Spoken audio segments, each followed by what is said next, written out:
Bom dia, Carol. Então aí, Carol, o relator então admitiu que pontos específicos podem ser alterados por uma negociação política. Queria saber como é que está esse clima aqui essa manhã, porque abre, né, um mês de trabalhos no Congresso. Na Câmara. Isso aí, Vera. Bom dia. Vamos começar a conversar então agora aqui no Salão Verde para tentar entender como é que deve ser o clima essa semana. Até a semana passada foram muitas emoções, até a indicação aí do relator lá na Comissão de Constituição e Justiça, pelo que a gente viu aí na matéria. O clima agora é de entendimento. Vamos conversar com os deputados que estão aqui no Salão Verde com a gente. O deputado Felipe Barros, que é do PSL do Paraná, está aqui com a gente, e também o deputado Luiz Miranda, que é do Democratas aqui do Distrito Federal. Deputado Felipe, houve bastante impasse, houve inclusive impasse dentro do partido do presidente. O PSL, semana passada, fez algumas reuniões para se alinhar em relação à reforma da Previdência. Esses impasses foram superados? Bom dia, Carol, meus amigos da TV Câmara. Foram todos superados. Nós estamos dentro de um parlamento e dentro de um parlamento é necessário diálogo para a construção das soluções que o Brasil precisa e que o Brasil necessita. Nesse sentido, os impasses foram solucionados. O relator da reforma da Previdência na Comissão de Justiça foi indicado, meu colega deputado Marcelo, delegado, com um currículo extremamente qualificado para que garanta na CCJ que a CCJ faça aquela votação focada nas atribuições da CCJ, que é a admissibilidade, com foco na constitucionalidade, na legalidade do projeto. Esse é o principal desafio, garantir que a CCJ vote a reforma da Previdência dentro desses parâmetros que o regimento da Câmara dispõe. Deputado Luiz Miranda, normalmente essa fase a que o deputado estava se referindo costuma ser uma fase meio rápida, às vezes até protocolar. No caso da reforma da Previdência, a gente sabe que tem aspectos importantes, né? Tem várias regras previdenciárias que estão saindo justamente da Constituição. Qual que é a sua expectativa para essa análise, para essa fase de análise? E também queria que o senhor comentasse a possibilidade de fatiamento. O senhor acha que isso deve acontecer nesse momento? Bom dia, Carol. Bom dia a todos os telespectadores. Bom, eu acho que não é o papel da CCJ fazer qualquer tipo de fatiamento, a não ser que haja um entendimento de uma possível inconstitucionalidade que tenha que ser apreciada de forma separada. Acho que conheço bem o Marcelo Freitas, viajou comigo no início do ano para uma viagem bem polêmica e me recordo da postura dele, é um cara sensato, honesto, extremamente capaz, tem um currículo invejável.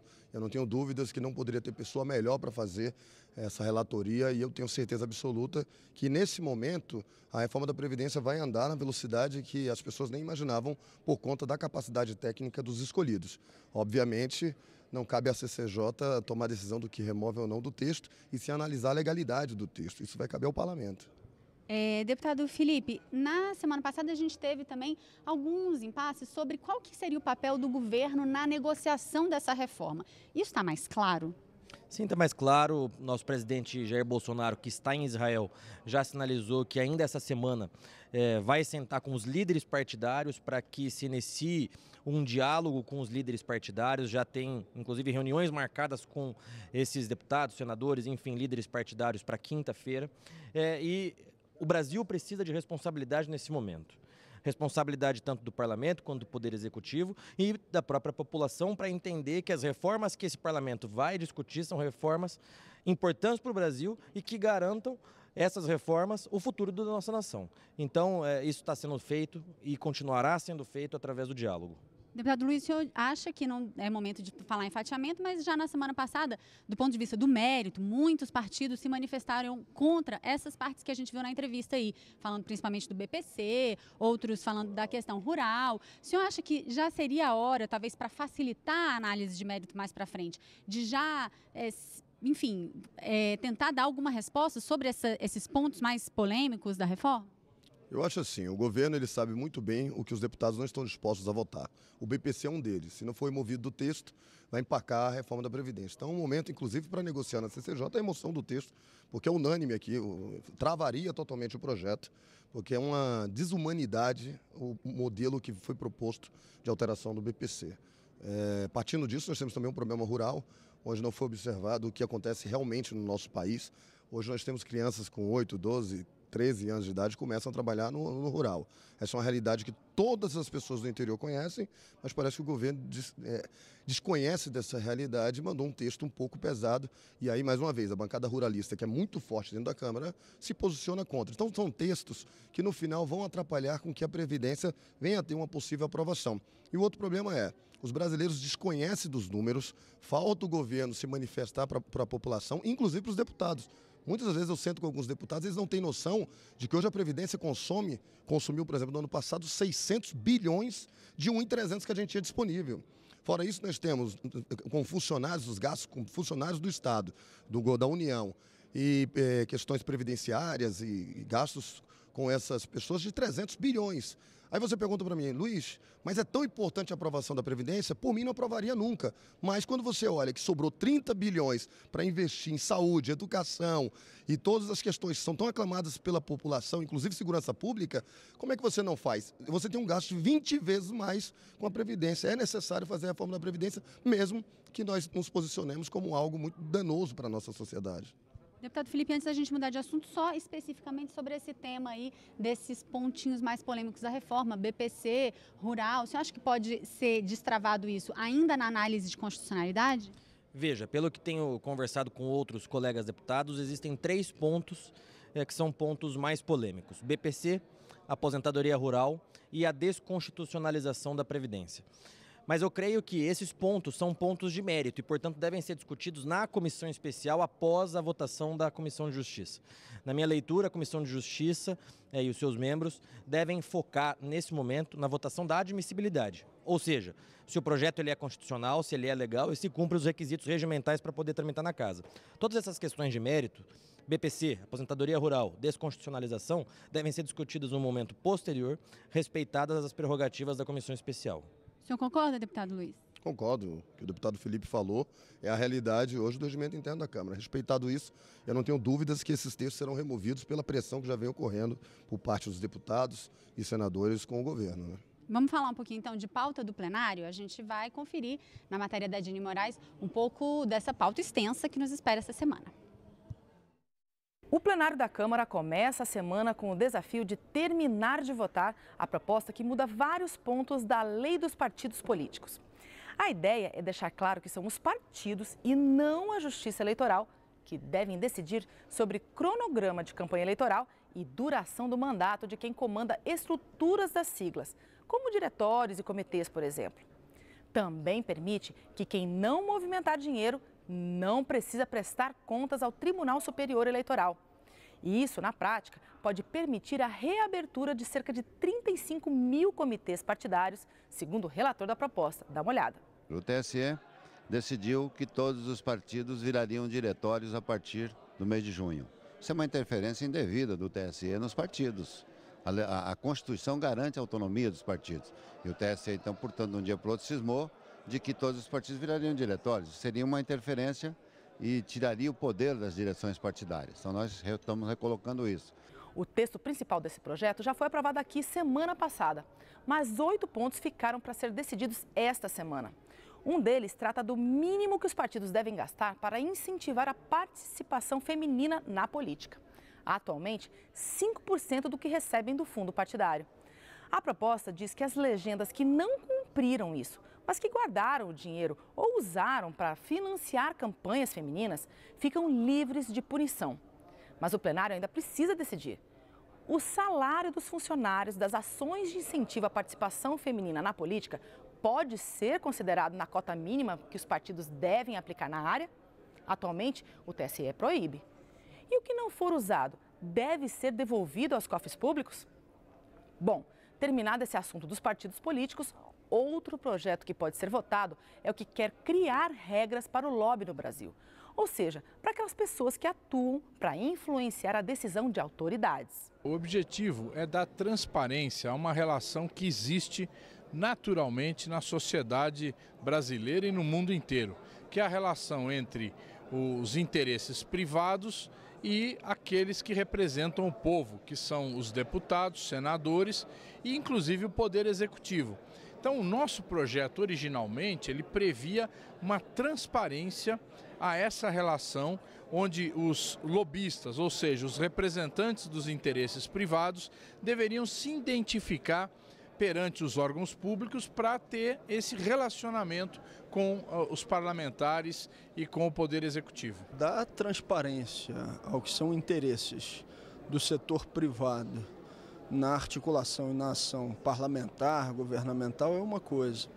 Outra coisa é favorecer ainda mais a esses setores em detrimento da organização popular, da sociedade civil organizada, que cada vez tem mais limitada a sua participação, a sua presença, o seu acesso à Câmara dos Deputados e aos espaços governamentais.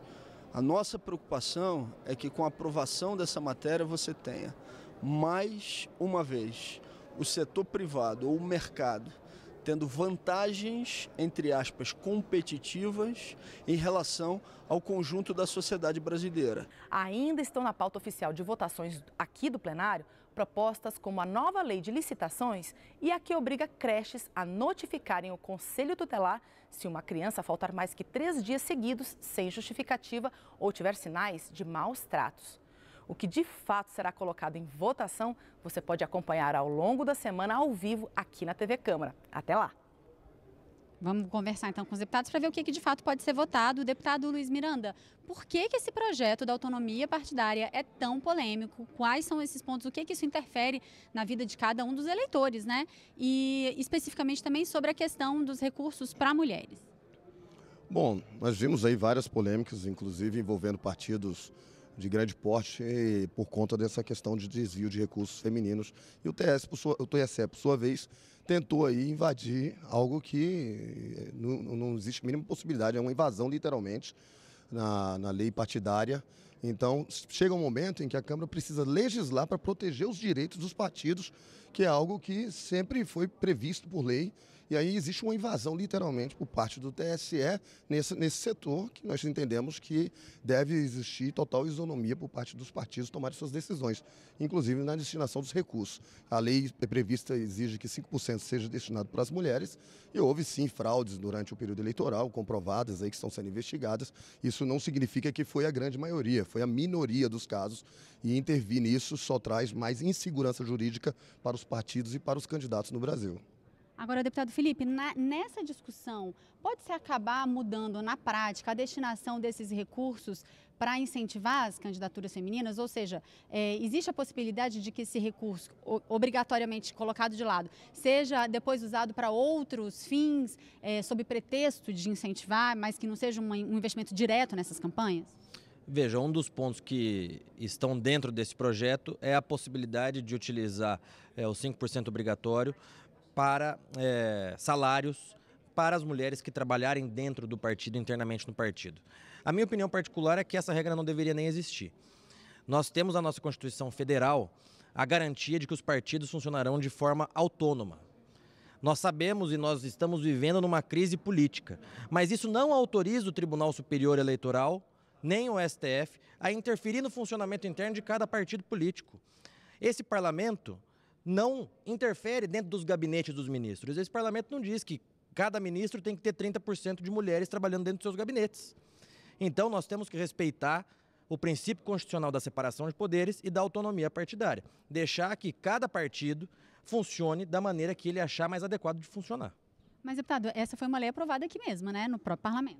Foi uma lei aprovada no próprio parlamento após a pressão dos tribunais eleitorais, principalmente em relação à cota feminina. O nosso presidente Rodrigo Maia até deu uma entrevista recentemente dizendo que toda vez que o STF resolve interferir em questões cuja autonomia é deste parlamento definir, isso gera problemas na sociedade. Isso é óbvio, é claro, porque é esse parlamento, a instituição, o órgão responsável por discutir e deliberar os diversos temas que afetam a sociedade, não o Supremo Tribunal Federal ou o TSE.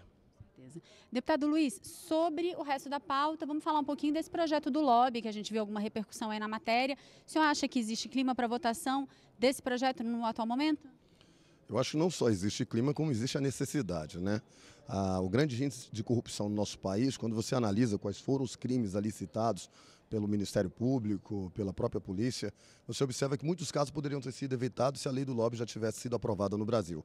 Então, essa criminalização que não existe nos Estados Unidos, de você ter um representante de um setor privado negociando com os parlamentares um dano que uma lei pode causar para aquela companhia ou para aquele grupo econômico, uma possibilidade de alto índice de desemprego naquele setor, caso uma lei que está sendo tramitada seja aprovada, tudo isso você tem que ter uma pessoa que represente o setor e possa negociar sem ser marginalizado ou tido tido como um profissional tentando corromper o sistema, ou mesmo o parlamentar seja tratado como alguém que está negociando, fazendo jogatina, o famoso toma lá da cá que a sociedade está cansada. O lobby não tem nada a ver com a criminalização da corrupção, aquela corrupção descarada. O que existe precisamos proteger não só setores privados no sentido da econômicos, mas também setores como na educação, na saúde, segurança pública. Vão existir os seus lobistas que irão negociar com os parlamentares o que é melhor para aquele setor e nada mais do que um especialista que vai trazer pautas muito bem definidas, documentos comprobatórios para poder convencer um a um, porque é extremamente cansativo, o papel do lobista é esse.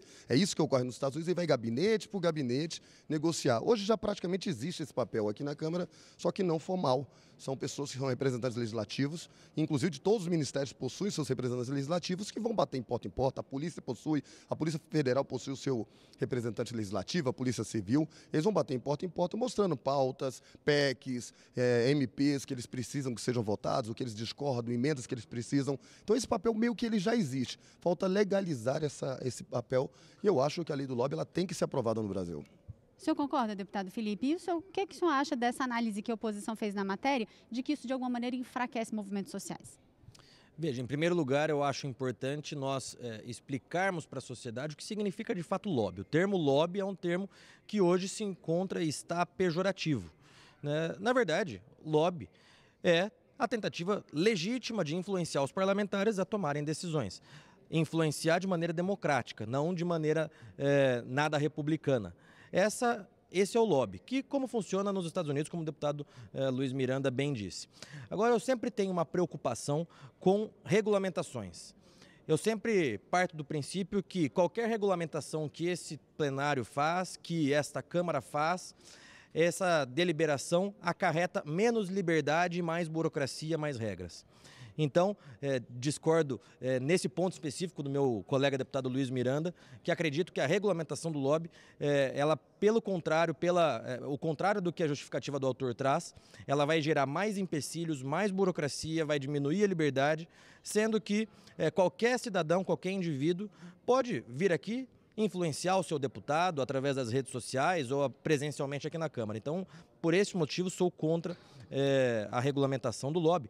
E essa argumentação da oposição de que isso enfraqueceria os movimentos sociais, essa na verdade é uma desculpa esfarrapada da oposição que não quer aprovar, porque se nós formos pegar os históricos de corrupção dos últimos anos no país, nós vemos que essas mesmas pessoas que estão criticando o projeto agora são as pessoas que praticavam descaradamente a corrupção.